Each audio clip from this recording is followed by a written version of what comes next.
Mini গল্প ঘরে স্বাগতম। আপনার ভালোবাসাই আমাদের প্রেরণা। অনেক দিন আগের কথা, এক গ্রামে থাকত এক গরিব কাঠুরে। প্রতিদিন ভোরে সে গভীর জঙ্গলে যেত কাঠ কাটতে। তার সংসারে স্ত্রী আর এক মেয়ে ছিল। টাকা পয়সার অভাব থাকলেও তারা খুব সুখী পরিবার। কাঠুরে ছিল পরিশ্রমী ও সত্যবাদী।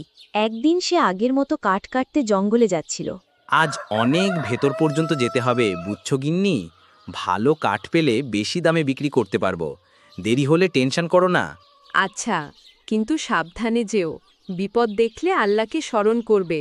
আল্লাহ তোমাকে হেফাজত করুন। স্ত্রীর কথায় কাঠুরের চোখ ভিজে উঠল।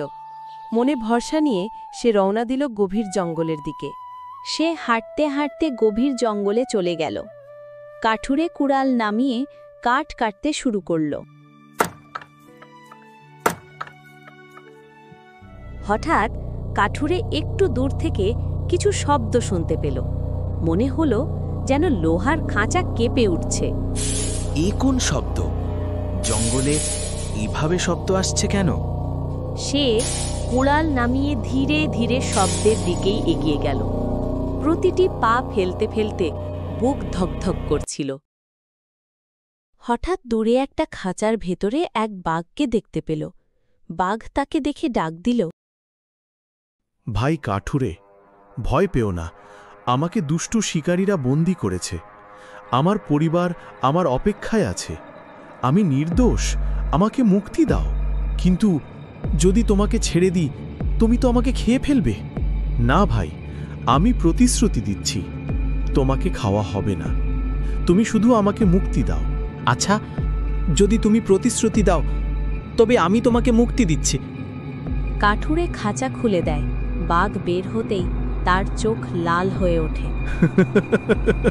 7 দিন ধরে কিছু খাইনি, আজ তোমাকেই খাবো। কিন্তু তুমি তো প্রতিশ্রুতি দিয়েছিলে আমাকে খাবে না।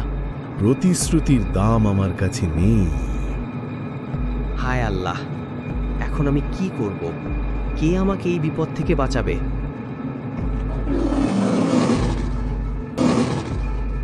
আরে, এখানে কি হচ্ছে? কেন এত ঝগড়া? ও শিয়াল ভাই, তুমি একবার বিচার করে দাও। আমি বাঘটিকে দয়া করে মুক্তি দিলাম, আর এখন সে আমাকে খেতে চাইছে। ঠিকই বলছো, 7 দিন ধরে কিছু খাইনি, আজ আমি তাকে খাবো। এটা আমার অধিকার। তোমরা ঝগড়া করো না, আমি সত্য বিচার করব। তবে আসল ঘটনা ঠিকভাবে দেখা দরকার। কিভাবে দেখবে? খুব সহজ। বাঘ, তুমি খাঁচার ভেতরে গিয়ে দেখাও তুমি কিভাবে বন্দী ছিলে। তারপর আমি বিচার করব। শেয়াল আসলে আগেই সব ঘটনা শুনে ফেলেছিল, তাই সে বুদ্ধি খাটিয়ে কাঠুরেকে বাঁচানোর চেষ্টা করল। ঠিক আছে, আমি দেখাই।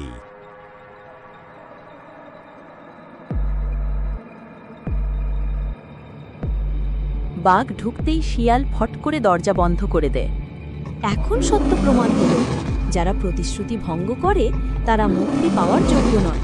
তোমার জায়গা খাঁচার ভেতরেই।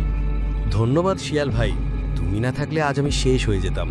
মনে রেখো, শক্তি নয়, বুদ্ধিই আসল শক্তি। তারপর কাঠুলে কাঁধে কুঠার তুলে বাড়ির উদ্দেশ্যে রওনা দিল। পথে যেতে যেতে সে মনে মনে প্রতিজ্ঞা করল, জীবনে আর কখনো হঠাৎ বিপদে পড়লে কেবল শক্তির ওপর নয়, বুদ্ধির ওপরও ভরসা করবে।